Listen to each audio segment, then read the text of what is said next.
Praise the Lord. God bless you all. అందరూ బాగున్నారా? క్రీస్తు ప్రేమలో మీరు బాగున్నారని ఉదయకాల సమయం, ఈరోజు ఆదివారం, పరిశుద్ధ దినం, దేవుడు బయలుపరిచిన ఒక సందేశం మీకు కూడా షేర్ చేసుకోవాలని ఆశతో మాట్లాడుతున్నాను.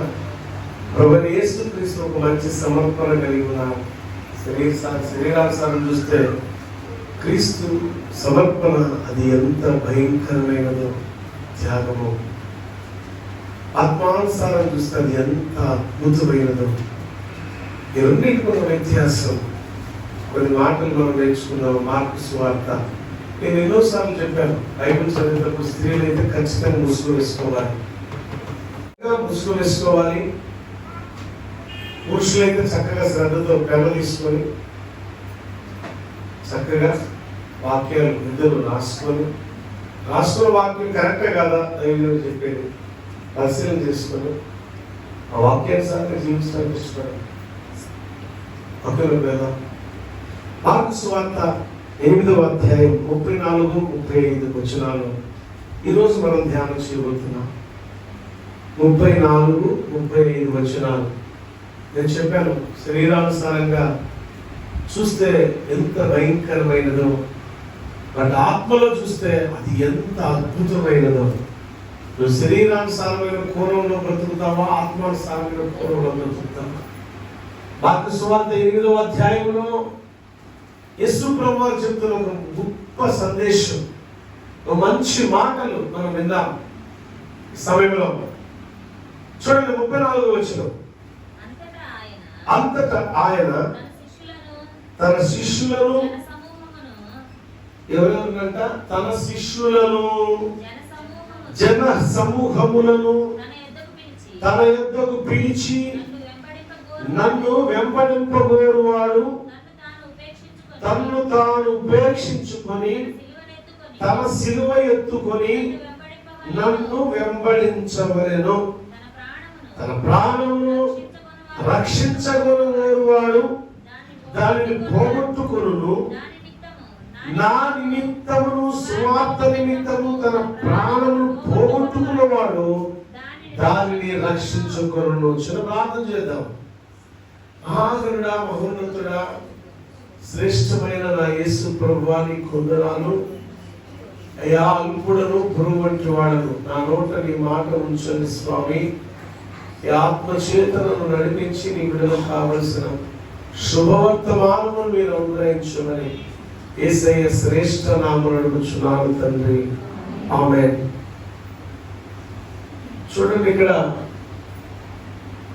యేసు ప్రభువారు ఈ మాట చెప్పబోయే ముందు పేతురుతో కొన్ని సంభాషణలు చేసి ఉన్నట్టు మనం చూస్తున్నాం. జనసమూహంలో ఈ ప్రజలు నా గురించి ఏమని అనుకుంటున్నారు పేతురు అని అడిగినప్పుడు, పేతురు అయితే, అయ్యా నువ్వు రాబోతున్న మెస్సయ్యవని అనుకుంటున్నారు అని, నువ్వు ఒక గొప్ప ప్రవక్తవని అనుకుంటున్నారని అంటే, ప్రభువు అంటాడు పేతుర్ని, మరి పేతురా నువ్వేమనుకుంటావు అంటే, నువ్వు క్రీస్తు అని నేను అనుకుంటున్నానయ్యా. దేవునికి స్తోత్రం, హల్లెలూయా. నువ్వు క్రీస్తు అని నేను అనుకుంటున్నా, మంచిదే, కానీ ఇది ఎవరికి చెప్పబాక. ఏమన్నారు యేసు ప్రభువు? మంచిదే, కానీ దీన్ని ఎవరికి చెప్పబాక అన్నాడు. ఇంకా తర్వాత కొన్ని సంభాషణలు జరిగినప్పుడు యేసు ప్రభు తన శిష్యులతోనూ చేరి వచ్చుచున్న జన సమూహంతో ఒక అద్భుతమైన మాట ఏమన్నాడు తెలుసా? అంటే ఏమంటే ఆ మాట అక్కడ వచ్చింది, ప్రభువా నేను కూడా నిన్ను వెంబడిస్తే ఆ నిత్య రాజ్యంలోనికి నువ్వు వెళ్ళినప్పుడు, తండ్రి అయిన మహాగొప్ప దేవుని సన్నిధానంలోకి నువ్వు వెళ్ళినప్పుడు నీతో కూడా మేము వస్తాం కదా, సో నిన్ను వెంబడించాలని మేము అనుకుంటున్నాం. చాలా మందికి ఉంది అక్కడ ఆలోచన. యేసు ప్రభు ఫాలోవర్స్, యేసు ప్రభు అద్భుత కార్యాలు, యేసు ప్రభు చేస్తున్న సూచక్రియలు, గొప్ప గొప్ప కార్యాలు చేస్తున్నప్పుడు చూడటానికి వచ్చే ప్రతి ప్రజలకు కూడా అక్కడ ఏముందంటే, యేసయ్య చేసే అద్భుత కార్యాలు ఇంత గొప్పగా ఉంటే యేసు ప్రభువారు నివాసం చేసే స్థలం ఇంకెంత గొప్పగా ఉంటుంది. యేసు ప్రభువారు తండ్రి అయిన దేవునికి దగ్గరికి నేను వెళ్తున్నాను అన్నాడే, ఆ తండ్రి అయిన దేవుని సన్నిధి ఇంకెంత అద్భుతంగా ఉంటుంది. సో యేసు ప్రభు వెంబడ వెళ్తే గాని, ఎందుకంటే ఆయన అంటున్నాడు కదా, నేనే మార్గము సత్యము నేనే జీవము, నా ద్వారా తప్ప తండ్రి యొద్దకు ఎవడు కూడా రాలేదు. అంటే ఆ తండ్రి సన్నిధి ఎంత ఉన్నతమైనదో ఎరిగిన ప్రజలలో ఉన్న సందేహాలు అనేకం ఉన్నాయి. అంటే నీ ద్వారా మేము వెళ్ళాలంటే, నిన్ను వెంబడించాలంటే మేమేం చేయాలి? ఓ ప్రశ్న. యేసు ప్రభు వారిని వెంబడించాలంటే నిజంగా మనం యేసు ప్రభు వారిని వెంబడిస్తున్నామా? యేసు ప్రభు వారిని నిజంగా మనం వెంబడిస్తున్నామా? ప్రతి ఒక్కరికి ప్రశ్న. వాక్యం ఇచ్చున్న ప్రతి ఒక్కరికి, యవనస్తులు కావచ్చు, పెద్దలు కావచ్చు, నిజంగా నేను చెప్తున్నా, మీరు యేసు ప్రభు వారిని మీరు ఎంతమంది వెంబడిస్తున్నారు? మీరు ఎంతమంది వెంబడిస్తున్నారు? మీరు ఎంతమంది వాక్యం ఇచ్చున్న నా ప్రియ అక్క చెల్లెళ్ళు, నా ప్రియ తమ్ముళ్ళు, నా ప్రియ బిడ్డలు ఎంతమంది వింటున్నారు?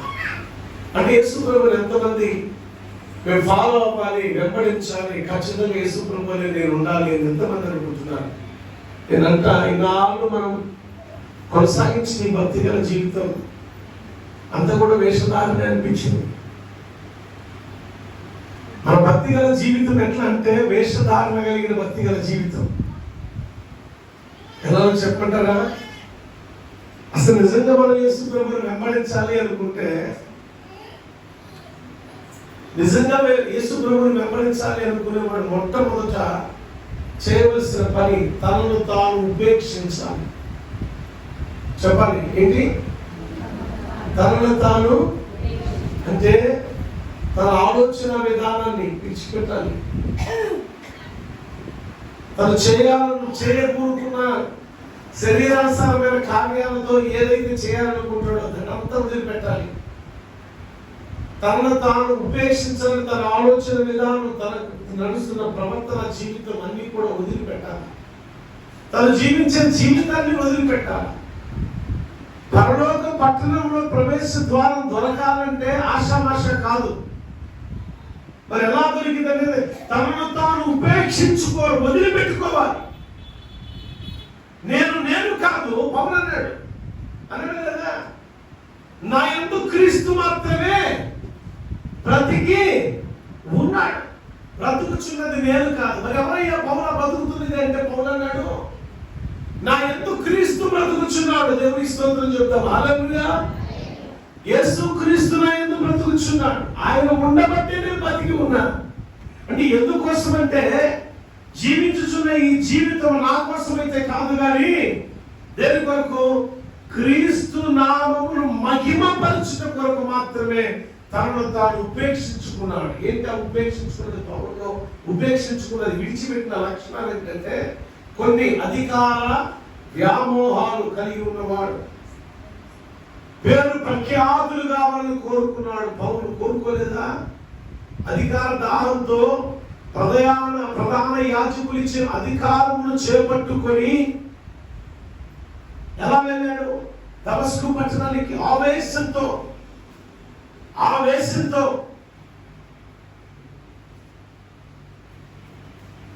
శరవేగంతో రాకెట్ స్పీడ్ తో తన కోరికలు నెరవేర్చిన క్రైస్తవులందరూ కూడా సమూహంగా నాశనం చేయాలని ఒక అధికారాన్ని చేపట్టుకొని పరుగు పెడుతున్న పౌలు ఏ అధికార వ్యామోహంతో ఉన్నాడో, ఏ పేరు ప్రఖ్యాతులు కావాలని కోరుకున్నాడో, పౌలు అనబడిన నేను పౌలు కాదు సౌలు అనబడిన నేను గొప్పవాడు ఉండాలా, పేరు ప్రఖ్యాతులు కాంచి ఉండాలా. ఇదిగో సౌలు అనబడిన వాడు చరిత్ర కుటుంబంలో లిఖించబడాలా.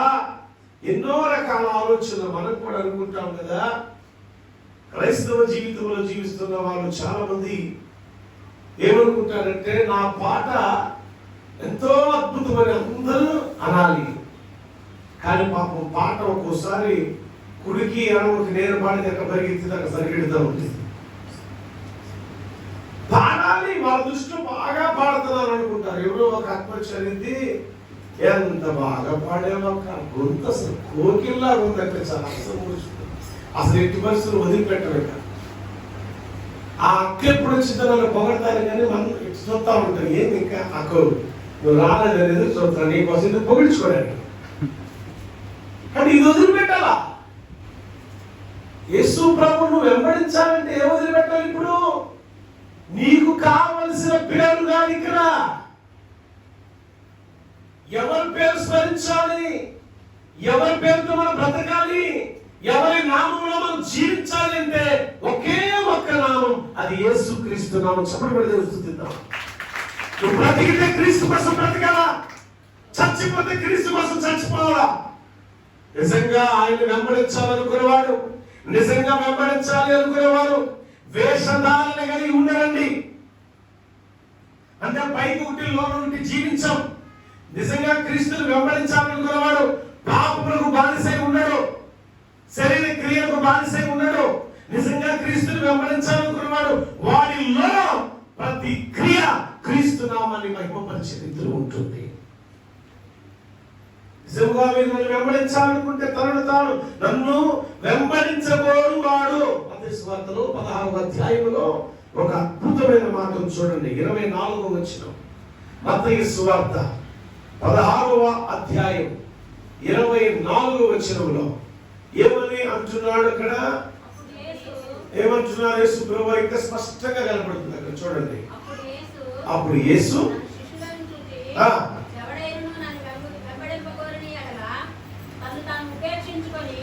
ఏం చేయాలక్క?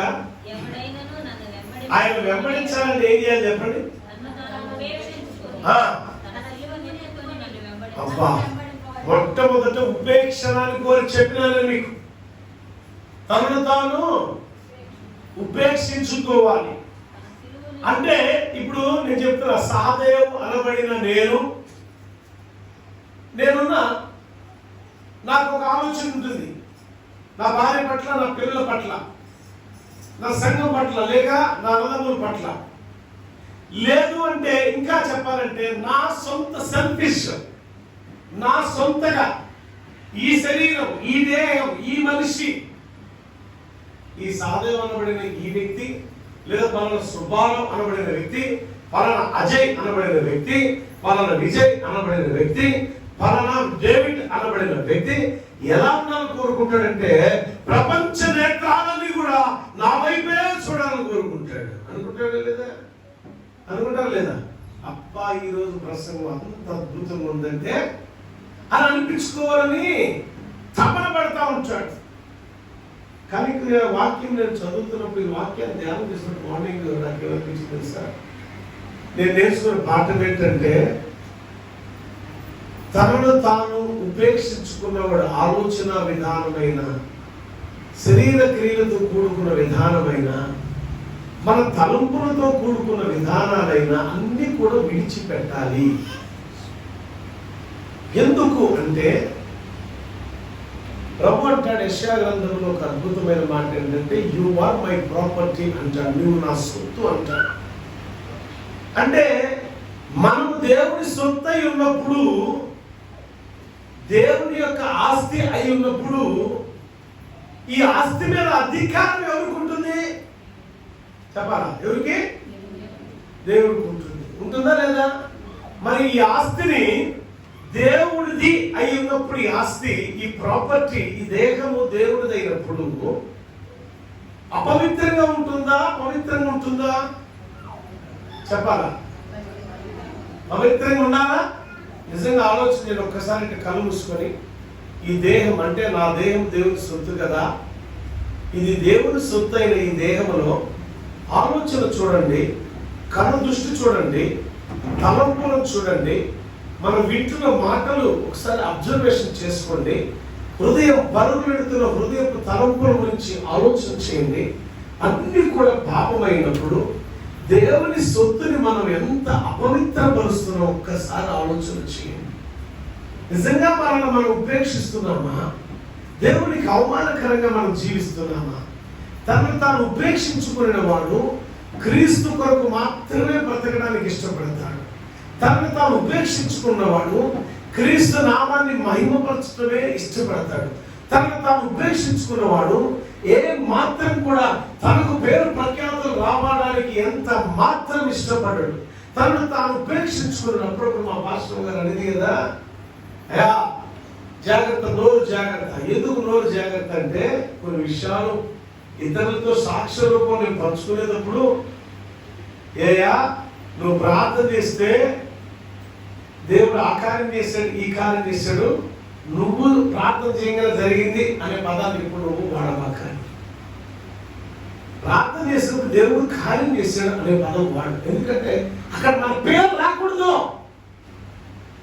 నేను అద్భుతం చేస్తున్నా, ఏమో ఆ చెట్టు కూడా పడిపోను కాకండి పడిపోయిందా, నీలో ఉన్న రోగం పోను కాకండి పోయిందా, బట్ నాలో ఉన్న దేవుడు దాన్ని తొలగించడానికి శక్తిమంతుడు. ఆమేన్, హల్లెలూయా.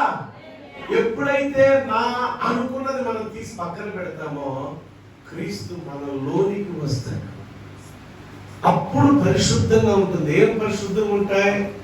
మానవుడు చేసే ప్రతి ఆలోచన ఒకసారి జ్ఞాపకం చేసుకోండి. మొట్టమొదటి ఉదయకాలం లేవగానే, మంచం లేవటంతోనే ఫస్ట్ ఒక అవయవం పనిచేసింది. ఏంటిది? ఎస్, ఏం తెచ్చుకుంటాయండి? ఫస్ట్ వర్క్ చేసేది ఏంటి? కళ్ళు.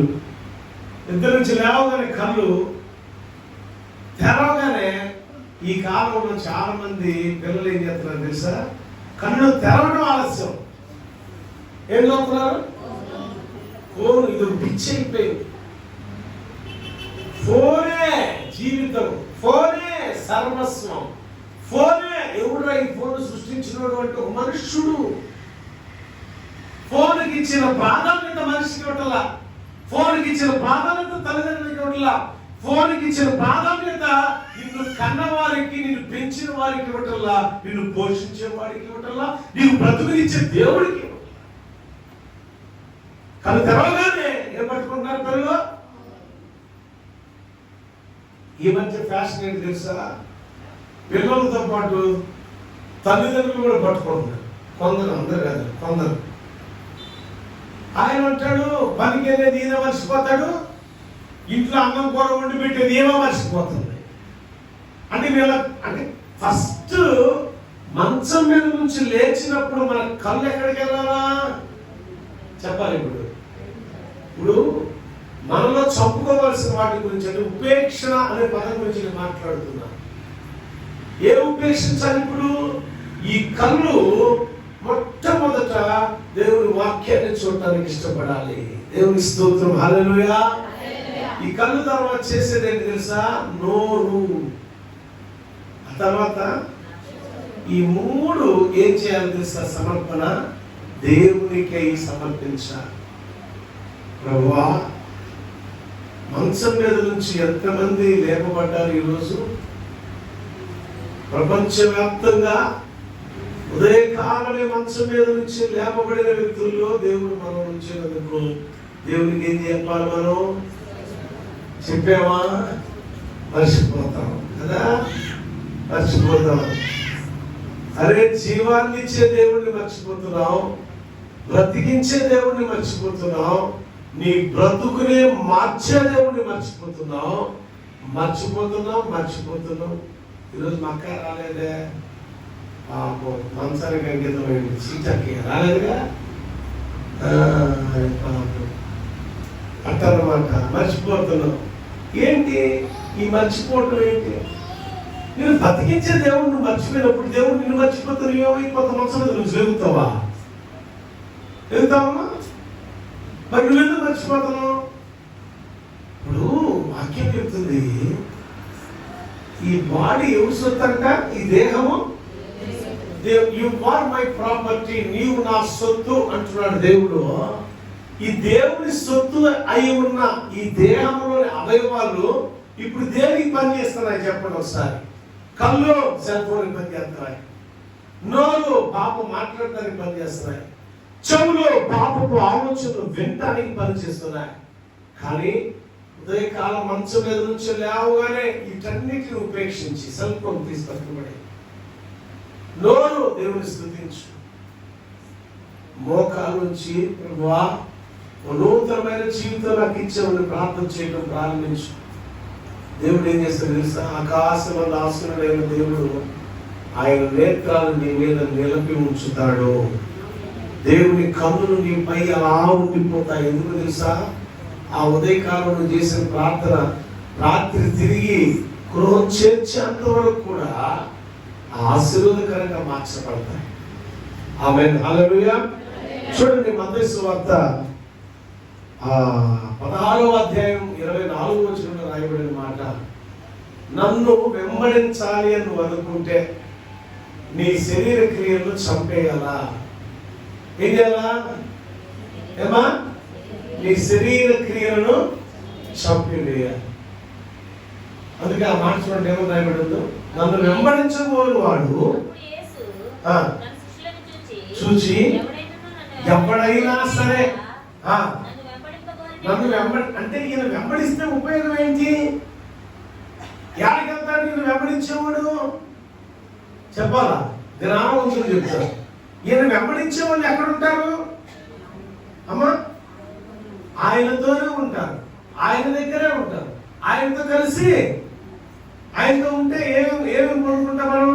ఇప్పుడు పిల్లలు తల్లిదండ్రులతో ఉంటారు. పొద్దున్నే లేవగానే బ్రష్ చేసి కాలు కూర్చొని తీసి స్నానం చేసి ఫ్యామిలీ అంతా కూర్చొని ఏం చేస్తారు? భోజనం లేదా టిఫిన్, ప్యాషన్ టిఫిన్. ఎవరితో కలిసి తింటున్నాం? మన తల్లిదండ్రులతో కలిసి తింటున్నాం.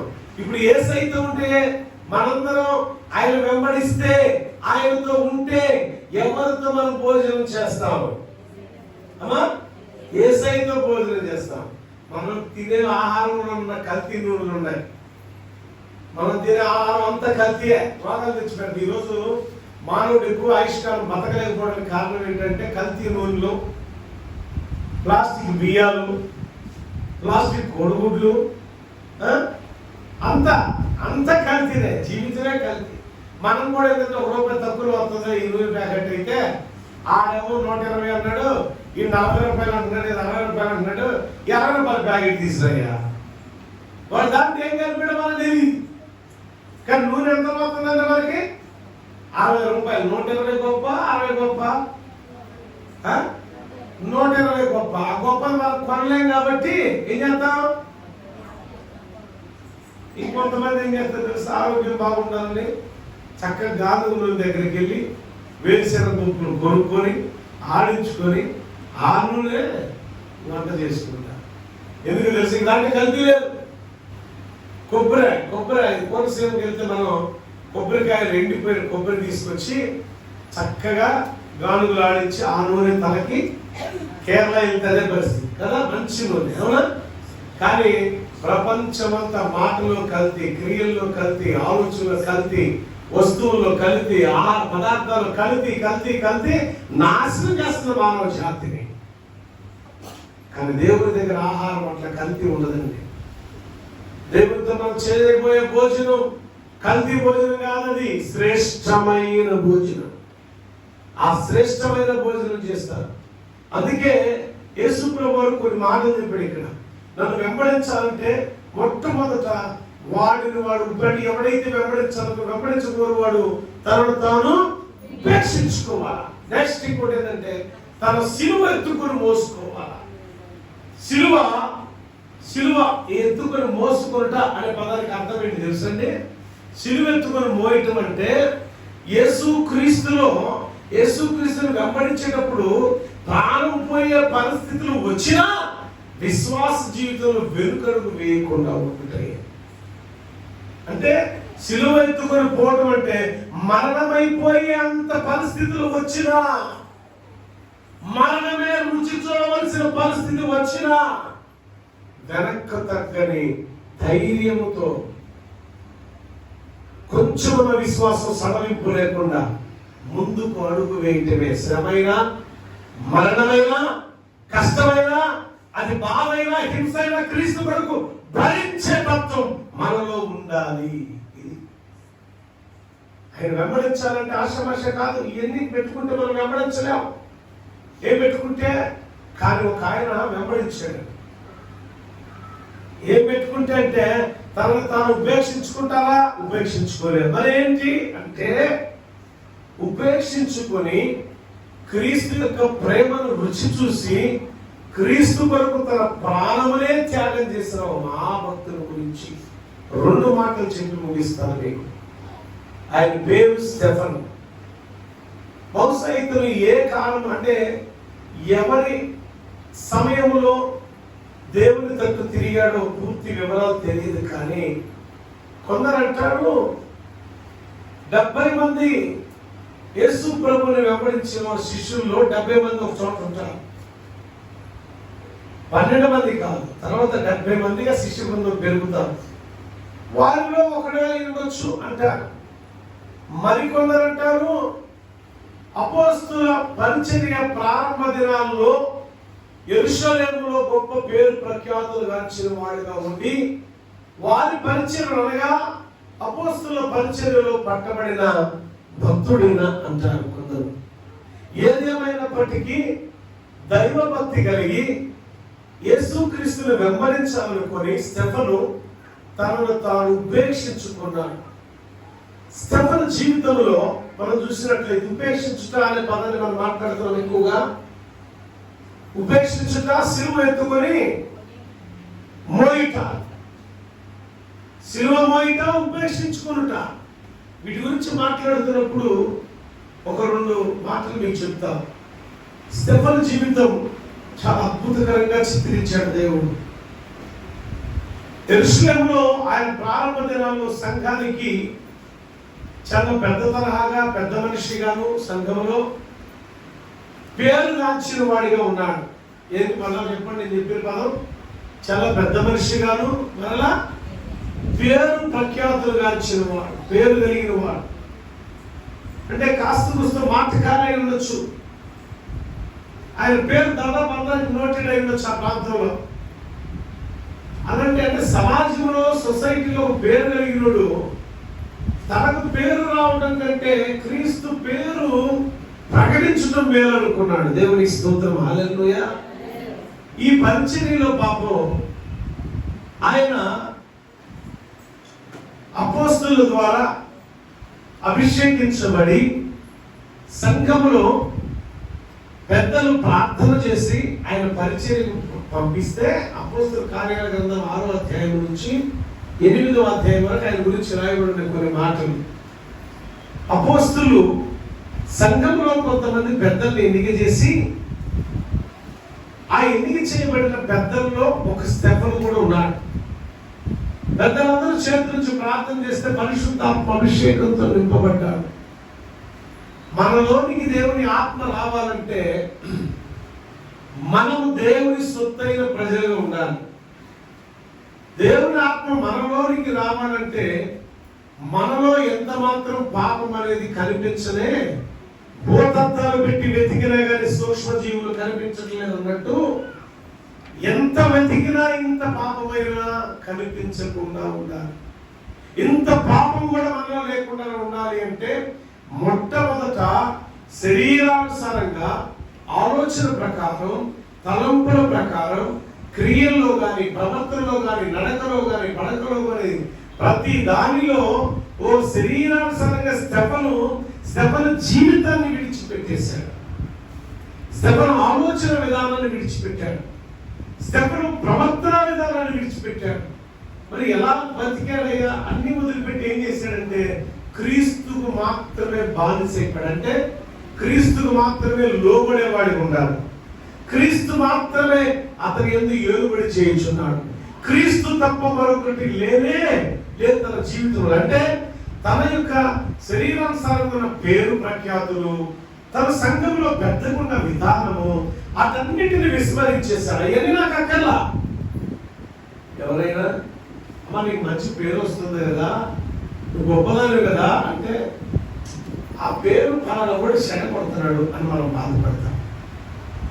స్టెఫను కూడా పేరు కలిగినాడు. నేను మళ్ళా చెప్పాను, మళ్ళా గుర్తుంచుకున్నాను కూడా. సంఘములో పేరు కలిగిన కానీ సంఘములో పేరు నాకు ఉందయ్యా, క్రీస్తులో ఉన్న నా పేరు. ఆమేన్, హల్లెలూయా. మన పేరు ఎక్కడ రావాలి?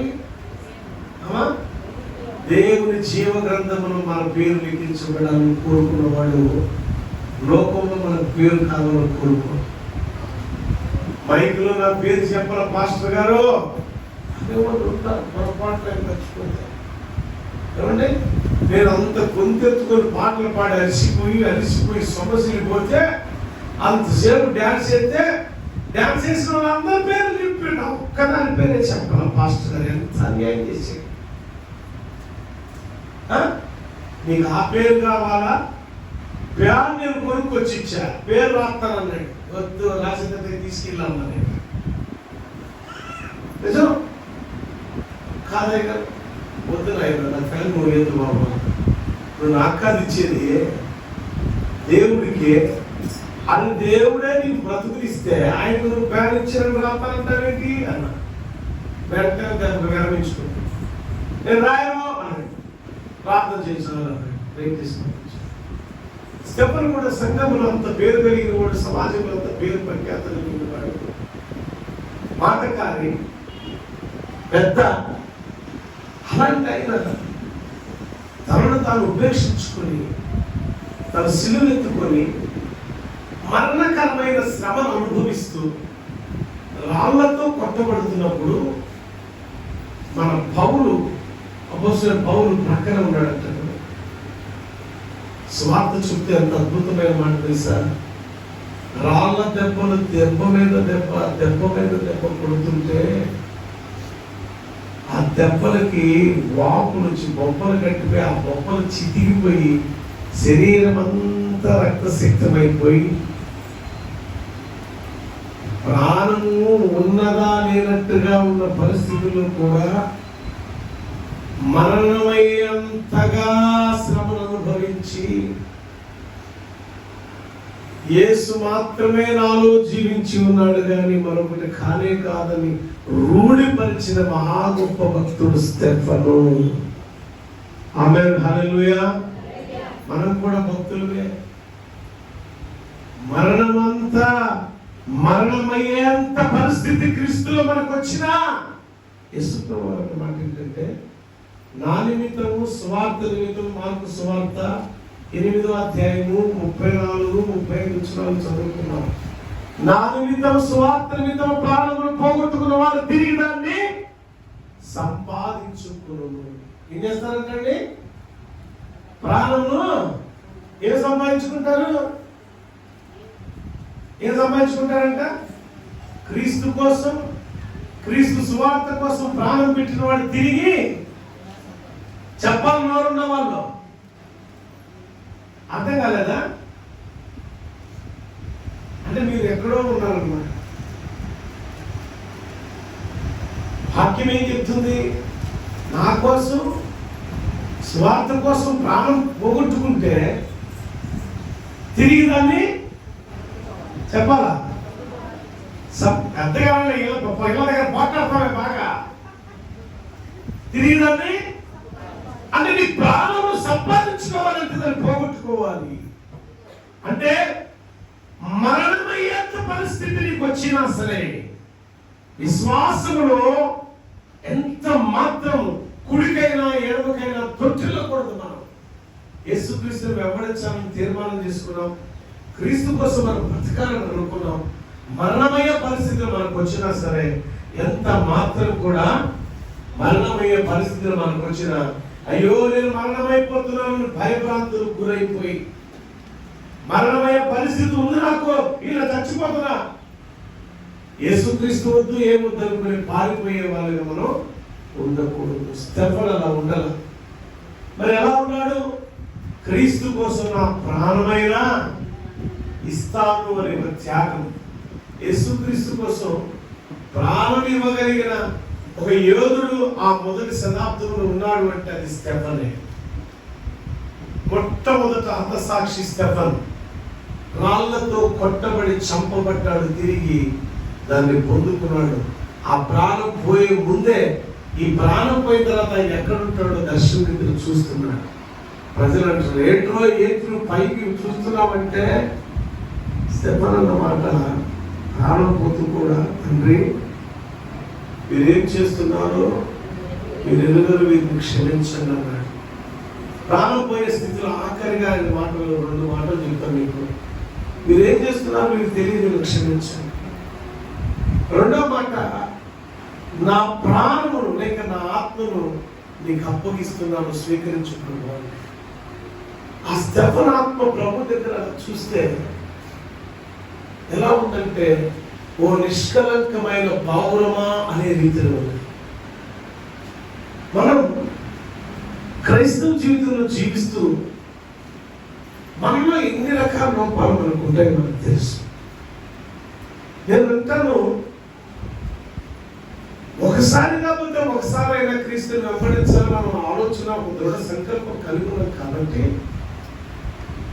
ఇప్పటికైనా ఇకనైనా మన శరీర క్రియలు నెరవేర్చుకునే ప్రతి ప్రక్రియను ఒక్కొక్కటి క్రమక్రమంగా విడిచిపెడితే మన ఆత్మను దేవుడు స్వీకరిస్తాడు.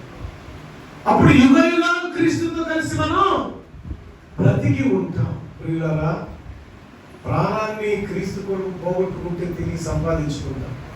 ప్రాణాన్ని క్రీస్తు సువార్త నిమిత్తం పోగొట్టుకుంటే తిరిగి దాన్ని సంపాదించుకుంటాం. వాక్యం చెప్తుంది. చాలా మంది హతసాక్షులయ్యారు బైబిల్ గ్రంథంలో. ఇప్పుడు కూడా బైబిల్ గ్రంథంలో రాయబడే కాక, రాయబడ్డవి కాక ఇంకా ఉన్నాయి. కొంతమంది రంపాల చేత కోయబడ్డారు. తెలుసా మీకు? రంపాల చేత కోయబడ్డారంట కొంతమంది. ఆ రంపాల చేత కోయబడటం, ఒక మనుషుడు రంపముల చేత కోయబడటం అంటే మిషన్ మీద వేసిన రంపాలు కాదయి, మనుషులు కోయటం. మనిషి బ్రతికి ఉండగానే రంపాల చేత కోయబడ్డారు. అయినా విశ్వాస జీవితంలో కొంచెమైనా సరే మార్పు లేదు. క్రీస్తు కొరకు తమ ప్రాణంలో అర్పించుకున్నారు, తిరిగి దాని మరలా సంపాదించుకున్నారు. మరలా తిరిగి సంపాదించుకునే దాన్ని ఎవరు కూడా హరించలేరు. జ్ఞాపకం ఉంచుకోండి. తిరిగి మరలా మీరు సంపాదించుకున్న ప్రాణాన్ని ఎవ్వరు దాన్ని తీయలేక. ఇప్పుడు ప్రాణం ఎవరైనా తీయొచ్చామో, క్రీస్తు మరణాన్ని సంపాదించుకున్నది. క్రీస్తు కోసం ప్రాణం ఇచ్చి, క్రీస్తు కోసం, క్రీస్తు స్వార్థంతో ప్రాణం పెట్టి నువ్వు తిరిగి సంపాదించుకున్న ప్రాణాన్ని ఎవ్వడు కూడా తీయలేడు. ఆయన వేసిన ద్వార బంధాలు ఎవడు కూడా తెరవలేడు. ఆయన మూసినవి తీయలేడు, ఆయన తెరిచినవి ఎవడు మూయలేడు. అందుకే బైబిల్ చక్కగా మనకు వివరిస్తున్న మాట, నన్ను వెంబడించాలి అని అనుకుంటే నువ్వు ఎన్ని ఉపేక్షించాలి? శరీరానుసారమైన నీ శరీరానుసారమైన క్రియలన్నీ నీలో ఉండి దేవుని సొత్తును పాడు చేస్తూ మళ్ళా దేవుని మీద మనం నిందలు వేసేవారికి మనం ఉండకూడదమ్మా. స్టెఫన్ జీవిత సాదృశ్యం.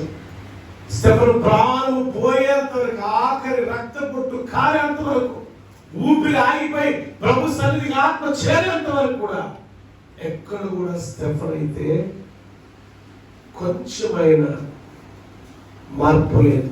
కానీ మనం ఎలా ఉన్నాం? మన జీవితాలు ఎలా ఉన్నాయంటే, ఉదయం లేచిన దగ్గర నుంచి రాత్రి పడుకోబోయిందాక నాటకాలు, వేషధారణ, అబద్ధాలు, మోసాలు అన్ని దేవునికి అయిష్టమైన. కానీ ఈ సత్యం ఉందంటే దేవునిది. ఈ ప్రాణం, ఈ ఊపిరి ఆగిపోతే మనం ఎక్కడికి పోతాం కూడా తెలియదు, ఏమైపోతామో తెలియదు కదా. కానీ క్రీస్తులో ఉన్న వాడికి తెలుస్తుంది, ఈ ఆత్మ దేవుని సన్నిధికి చేర్చబడుతుందని. నిజంగా క్రీస్తులో మనం ఉంటే, నేను ఒకటంట, నీ ఆయుష్కాలం 100 సంవత్సరాలు కావాలా? జీవించి 100 సంవత్సరాలు, 100 కాదు 200 సంవత్సరాలు బతకాలనుకున్నాం, బతుకు. కానీ క్రీస్తును భయపడాలని బతుకు. బైబిల్ గ్రంథంలో ఒక భక్తుడు ఉన్నాడు. నా తోడు నీవైన పాటలో మనం పాడుకుంటాం. భక్తుడి పేరు ఊర్భాను అని. ఊర్భాను తోడై నడిపించిన దేవా అనే పదం మీద ఉంటుంది. ఆ ఊర్భాను ఒక ఎముకల వైద్యుడు. 3.5 సంవత్సరాలు పరిచయం చేసి ప్రభు సన్నిధికి పిలువబడ్డాడు. ఎక్కువ కాలం చేయలేదు. 3.5 సంవత్సరాలు ఆయన పరిచయం అద్భుతంగా చేయబడింది. ఒకనొక చోట నేను చదివాను. 3.5 సంవత్సరాల కాలంలో మాసిదోనియాలో 3.5 సంవత్సరాల కాలంలో ఆయన ఎముకల వైద్యుడిగా ఉంటూ తన దగ్గరికి కాలో చెయ్యో లేదా ఇంకేదన్నా విరగొట్టుకున్న ఎముకలకు సంబంధించిన వ్యాధితో బాధపడుతూ వచ్చే రోగి మీద చెయ్యి వేసి ప్రార్థన చేసి ఆ చికిత్స నుంచి ఆ యొక్క మెడిసిన్ ఇచ్చి పంపిస్తే గంతులు వేస్తూ 2వ రోజు వచ్చి ఉన్నట్టు ఆయన దగ్గరికి, అయ్యా ఎంతో మంది వైద్యుల దగ్గరికి వెళ్ళాం కానీ నీ దగ్గర ఈ వైద్య రహస్యం ఏంటని చాలా మంది అడిగిన వాళ్ళకి ఆ రహస్యాన్ని నీకు కూడా చెప్తాను అని చెప్పి పిలిచి యేసు క్రీస్తు గురించి బోధ చేయడం ప్రారంభించబడట. 3.5 సంవత్సరాలు బతికితేమి క్రీస్తును మహిమకరంగా బ్రతికాడు, క్రీస్తు సాక్షిగా ఉన్నాడు. ఆమేన్, హల్లెలూయా. నువ్వు 100 సంవత్సరాలు 200 సంవత్సరాలు బతికి సుఖమే ఉంది. నువ్వు 100 సంవత్సరాలు బతకాలంటావు, అన్ని తప్పు చేయడానికే బతకాలంటావు. 200 సంవత్సరాలు ఇంకెన్ని ఘోరాలు చేస్తావు, నేరాలు ఘోరాలు ఇంకెన్ని ఉంటాయి. ప్రియులారా, నేను ఒకటే చెప్తా, ముగిస్తున్నాను నేను ఆ మాటలు.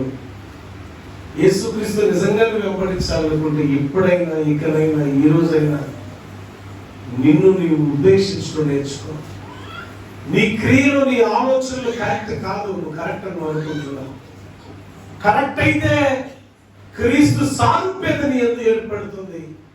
నువ్వు కరెక్ట్ అయితే క్రీస్తు స్వరూపం నీ యందు ఏర్పడుతుంది. నువ్వు కరెక్ట్ కాదు, కరెక్ట్ కాదు. కరెక్ట్ చేసుకుందాం, మనం సరి చేసుకుందాం. క్రీస్తును వెంబడించుతున్నాం, క్రీస్తు శిష్యులు ఉన్నాం, క్రీస్తు సాక్షులు ఉన్నాం, క్రీస్తు బిడ్డలుగా ఉన్నాం, క్రీస్తు భక్తులుగా బ్రతుకుతున్నాం అని కాదు. నేను చెప్తున్నా ఒకటి, మీ ఆత్మీయ తండ్రిగా చెప్తున్నా, మీ సోదరుడిగా చెప్తున్నా ఒకటి, మనల్ని మన ఆలోచన మంచిది కాదు కాబట్టి యేసు ప్రభు దాన్ని ఉపేక్షించండి అని. నీ క్యారెక్టర్ అనేది ఉపేక్షించాలి, డిలీట్ చేయి. మొత్తం డిలీట్ చేసే నీ మనసులో ఉన్నాయి, నీ ఆలోచనలు డిలీట్ చేయి. నువ్వు వెళ్తున్న మార్గం కరెక్ట్ కాదది.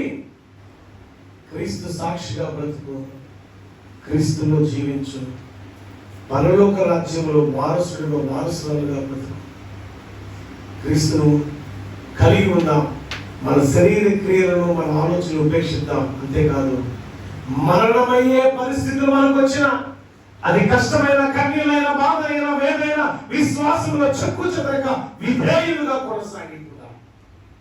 స్టెఫను ప్రాణం పోతుందని తెలుసు, రామదెబ్బలు తిట్టుకున్నాడు. ఎక్కడ కూడా ఒక్క మాట దూషించినట్టు స్టెఫను చరిత్రలో లేదు.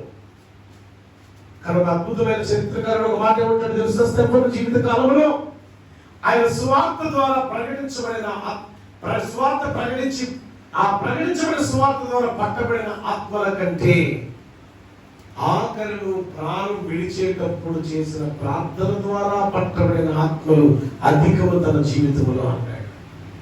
ఆమేన్, హల్లెలూయా. ఒక ప్రాణ త్యాగం అనేక ఆత్మల రక్షణలోకి నడిపించింది. స్టెఫను ప్రాణ త్యాగం అనేక మంది రక్షణలోకి నడిపించిన రీతిలో ప్రాణం పోతుందని ప్రాణానికి మరి చాలా మంది స్వార్థ చేసే సేవకులు నేను ఈ మధ్యకాలంలో యూట్యూబ్ లో చూస్తున్నాను, వాట్సాప్ లో చూస్తున్నాను. భయంకరంగా రాత్రి మీద సేవకులు కొడుతున్నప్పుడు, భయంకరంగా రక్తసిక్తమై బట్టలు తీసి కొడుతున్నప్పుడు, నిర్దాక్షిణంగా హింసలు పెడుతున్నప్పుడు కూడా క్రీస్తు నామాన్ని ప్రకటించడం మానేయంటే అక్కడ సేవకులు అంటున్నారు, క్రీస్తు మిమ్మల్ని రక్షించుగా. కానీ ఎప్పుడు ప్రాణం పోయే స్థితిలో చాలా మంది తగలబెట్టబడ్డారు, కాల్చివేయబడుతున్నప్పుడు కూడా యేసు మనల్ని రక్షించండి, మమ్మల్ని రక్షించమని కాదు అంటున్నవారు. ప్రాణం కోల్పోతున్న వారు కాదు, అయ్యా మీరు క్షమించండి, రక్షించండి, ఆత్మను స్వీకరించండి అని ప్రార్థన చేస్తారు భక్తులు. కారణం ఏంటి తెలుసా? వారిని వారు ఉపేక్షించుకొని వారిలో క్రీస్తుని వాసం ఉండేటట్టు చేసుకోగలిగారు. ఆమేన్, హల్లెలూయా. యేసుక్రీస్తుని వెంబడించాలి అనుకున్న వాడు తను ఉపేక్షించుకోవాలి. వెంబడించాలి అనుకున్న వాడు తన శిలువ ఎత్తుకొని తను మోసుకోవాలి. వెంబడించాలి అనుకున్నవాడు విధేయుడుగా ఉండాలి. వెంబడించాలి అనుకున్నవాడు శరీరం వైపు, లోకం వైపు ఎంత మాత్రం చూడండి. క్రీస్తు నామానికి మహిమకరంగా ఉండడానికి ఓ స్టెఫను జీవితాన్ని జీవించడానికి ఇష్టపడతాను. దేవుడి మాటలు దీవించి ఆశీర్వదించుగాక. ప్రార్థించుకుందాం. ఇప్పుడు వాక్యం విన్నారు కదా, గమనించండి. పాస్టర్ సాధన్ మినిస్ట్రీస్ ఇంటర్నేషనల్ యూట్యూబ్లో సబ్స్క్రైబ్ చేయడం అనేది మర్చిపోవద్దు. విన్న వాక్యాన్ని ఇతరులకు పంచండి. మన శరీర క్రియలను ఉపేక్షిస్తే దేవుడు మనలోనికి వస్తాడు. మనం క్రీస్తు బ్రతికితే ఎదురుగా మనం కూడా క్రీస్తులో బ్రతుకుంటాం.